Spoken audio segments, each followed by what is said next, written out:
All right, today we're going deep inside one of the most secure buildings on the entire planet, the White House. And we're going to start with a layer of security you've probably never even noticed. If you look really closely at the roof of the White House, sometimes you can spot them. Just a single person up there, constantly watching.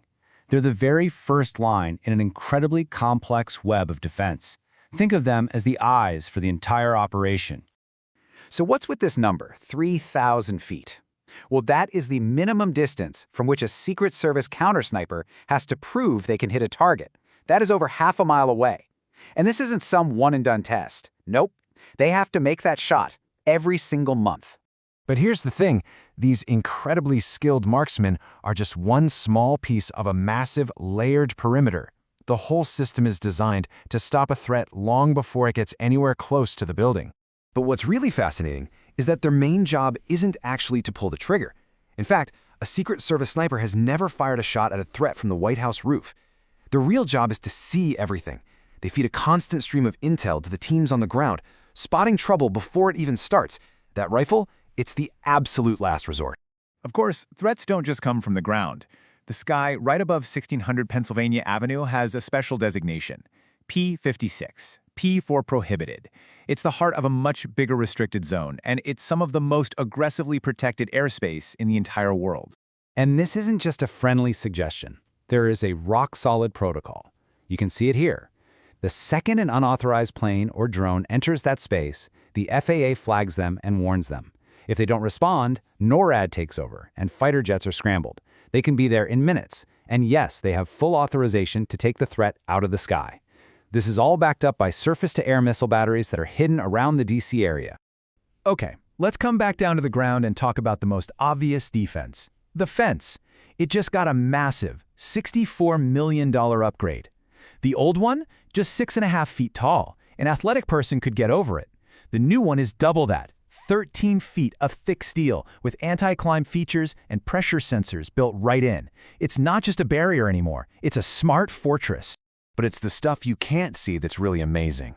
The whole property is surrounded by invisible walls, like infrared sensors that can spot a person's body heat in total darkness.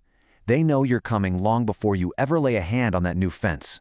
So let's move in closer now, past the perimeter. Let's look at the active defenses right on the ground and the fortifications of the building itself. The officers you actually see walking the grounds, they're the Secret Service Uniformed Division. It's basically a standing army of 1,300 officers. Every single one of them goes through a grueling 29-week training program. They cover every inch of that 18-acre property, 24/7. Let's play this out. What if somebody gets over the fence and they're just fast? Too fast for a human officer to catch. What happens when someone just makes a dead sprint for the doors? Well, that's when they release the dogs. And listen, these are not your average canines. The Belgian Malinois is smaller, faster, and way more aggressive than a German Shepherd. They can hit 30 miles per hour, and they are trained for one thing and one thing only: to take down an intruder with the speed and force that is just mind-blowing. Okay, let's get crazy. Let's say an attacker somehow gets past the snipers, the fence, the sensors, the guards, and the dogs. What's left? Well, they still have to get through the building itself. And every single one of the White House's 147 windows is made of ballistic glass that can stop high-caliber rifle rounds cold. And the protection isn't just against physical things like bullets. If there's a chemical, biological, or even a nuclear attack, the whole building can seal itself off. It creates what's called positive air pressure, which pushes air out so nothing can get in, all while circulating its own clean, filtered air. So, with all of this, it sounds completely foolproof, right? Impenetrable. Well, on September 19th, 2014, almost every single one of these layers failed, and it led to one of the most stunning security breaches in modern history. This is just incredible. An intruder with a knife gets over the fence and just sprints across the lawn. No one stops him. The canine unit was never released. He gets to the front doors and finds them unlocked. He ran deep inside the White House, all the way to the East Room. And this happened just minutes after President Obama and his family had left. So what went wrong? Basically everything. The investigation uncovered a cascade of failures. The dogs were held back, the doors were unlocked, and then there's this quote: "A critical alarm system right near the entrance had been muted. Why? Because staff thought it was too loud." This disaster is what led to a complete overhaul of security. including that $64 million fence we just talked about. That breach was a brutal reminder that you absolutely have to have a final layer, a fail-safe for when everything and everyone on the surface has failed. For that, you have to go deep underground.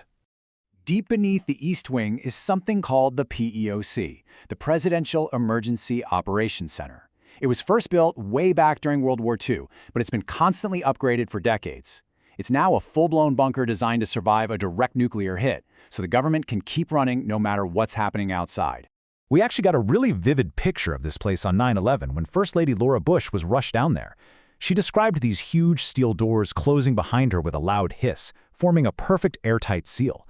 It's its own world down there, with its own air, food, and secure communication lines to the Pentagon, the very definition of an emergency command center. But here's where it gets even crazier. The POC might not even be the final layer. There have been persistent rumors for years about a second, even deeper facility called the DUCC, or the Deep Underground Command Center. Now, the government has never, ever confirmed it exists, but it's said to be a truly hardened nuclear bunker completely separate from the POC. And if you're looking for evidence, check out this number. In 2010, a massive, top-secret construction project started on the White House grounds. The estimated cost? $376 million. The entire worksite was hidden from public view for years. And here's the final piece of the puzzle.